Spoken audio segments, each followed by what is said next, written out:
Une petite fille qui avait fugué de chez elle fut témoin d'un accident de voiture. Lorsqu'elle ouvrit la portière, elle découvrit un couple à l'intérieur. Elle leur demanda qui ils étaient, mais apprit qu'ils avaient perdu la mémoire. La fillette décida alors de les tromper en leur faisant croire qu'ils étaient ses parents, et les ramena chez elle pour qu'ils prennent un bain et se reposent. Mais au moment où elle leur tendait des vêtements, la femme remarqua une cicatrice sur la main de la fillette. Aussitôt, une vive douleur lui traversa la tête, et des fragments de souvenirs refirent surface. Elle s'écria soudain, « Tu es ma fille ». En réalité, le couple avait eu cet accident en cherchant leur fille disparue depuis des années. Mais, frappés d'amnésie, ils ne se souvenaient plus de rien. Et la fillette qu'ils avaient devant eux était bel et bien leur enfant perdu. Quelques heures plus tôt, la petite avait entendu sa tante parler à la porte. Elle voulait la vendre pour 100 000 €. Effrayée, la fillette s'était enfuie seule de la maison, et, en chemin, avait croisé l'accident de voiture. Ce qui explique la scène du début. Plus tard, l'homme demanda à sa femme de ranger la chambre. Celle-ci remarqua alors la montre de luxe qu'il portait au poignet, et le réprimanda pour avoir gaspillé de l'argent. Le mari répondit aussitôt qu'il la vendrait pour avoir un peu d'argent. La femme remit donc la montre à la fillette en lui disant de la vendre. Le lendemain, la fillette partit avec la montre, mais heurta par hasard le père de l'homme, alors que celui-ci s'apprêtait à la gronder. L'assistant qui l'accompagnait remarqua que la montre appartenait au fils du vieil homme. Il demanda donc à la fillette où elle l'avait trouvée. La fillette expliqua paniquée que c'était son père qui la lui avait donnée. Mais, incapable de dire son nom, elle éveilla les soupçons de l'assistant, qui pensa qu'elle avait volé la montre. La fillette s'enfuit aussitôt, honteuse et confuse. De retour à la maison, elle avoua tristement qu'elle avait perdu la montre. L'homme la consola avec douceur, lui promettant qu'un jour, il leur offrirait une belle vie. Le couple commença alors à cueillir des herbes sauvages dans la montagne. Bien qu'ils n'aient jamais fait de travaux manuels, ils s'adaptèrent vite à cette vie simple, sans doute grâce à la force de l'amour parental. La fillette attrapa même un jour un lapin sauvage. Mais alors qu'elle rentrait triomphalement, elle tomba sur des enfants du village qui l'avaient souvent maltraité. Le fils de sa tante voulut lui arracher son lapin, mais la femme arriva juste à temps et le mit en fuite. Le garçon rentra en pleurant et tomba sur sa mère, qui se trouvait justement avec des trafiquants d'enfants à la recherche de la fillette. La tante se lança aussitôt à leur poursuite.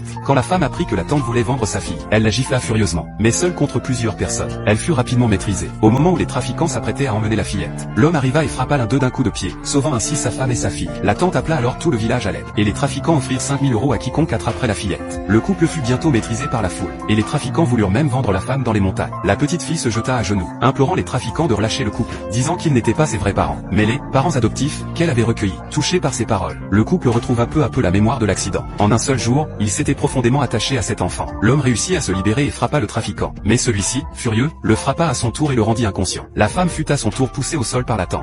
Au moment le plus critique, la famille du couple arriva avec des gardes du corps. L'assistant ordonna de capturer les trafiquants, et la fillette fut enfin ramenée à la maison. En voyant la petite, le grand-père se souvint soudain d'un jeu d'autrefois. Des années plus tôt, il jouait à cache-cache avec sa petite fille, et elle avait caché la moitié d'un collier quelque part. Depuis tout ce temps, il n'avait jamais retrouvé le pendentif, et avait perdu sa petite fille en même temps. En entendant cela, la fillette eut une vision floue dans son esprit. Elle observa la pièce, se précipita dans un coin du salon, et finit par retrouver un morceau de collier. À cet instant précis, tout le monde comprit la vérité.